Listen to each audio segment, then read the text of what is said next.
Yamaha just revealed that they are working on a V4 engine for their MotoGP program. Why is this significant? Because currently Yamaha is the only manufacturer to still run an inline four-cylinder engine in MotoGP. The series has been dominated by V4 engines for years. So why is the V4 engine so popular in racing? The first thing is the firing gap or the power pulses on the rear tire. Inline fours have an even firing gap which stresses the tire evenly. Intensive research found that the rear tire is performing better if it has a longer break between power pulses, which are then closer together. So you can get more traction from the tire, you can accelerate earlier, and you can be faster. But you can make the firing gap of an inline four uneven as well, with a 90-degree crankshaft instead of 180-degree. So you can get similar power pulses on the rear tire.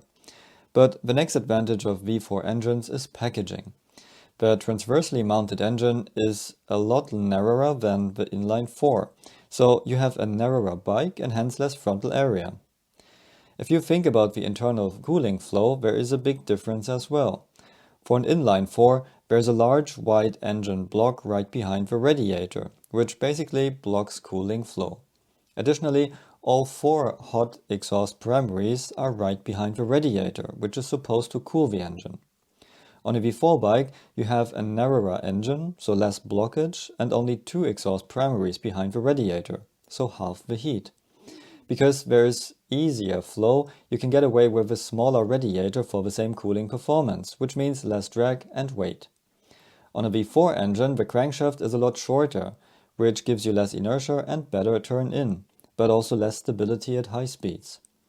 And because of all these advantages, Yamaha now decided to develop a V4 engine as well.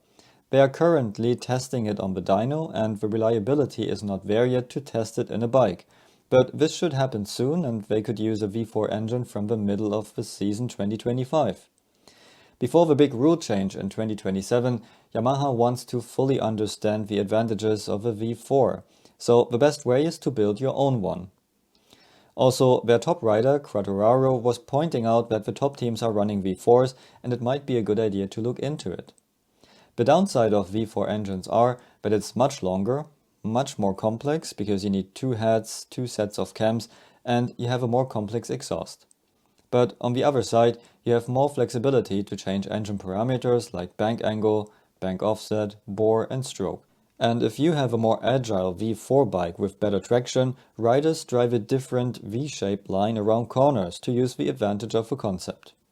So are we gonna see a fully V4 MotoGP next year already? Let me know how you would like that and see you at the next video.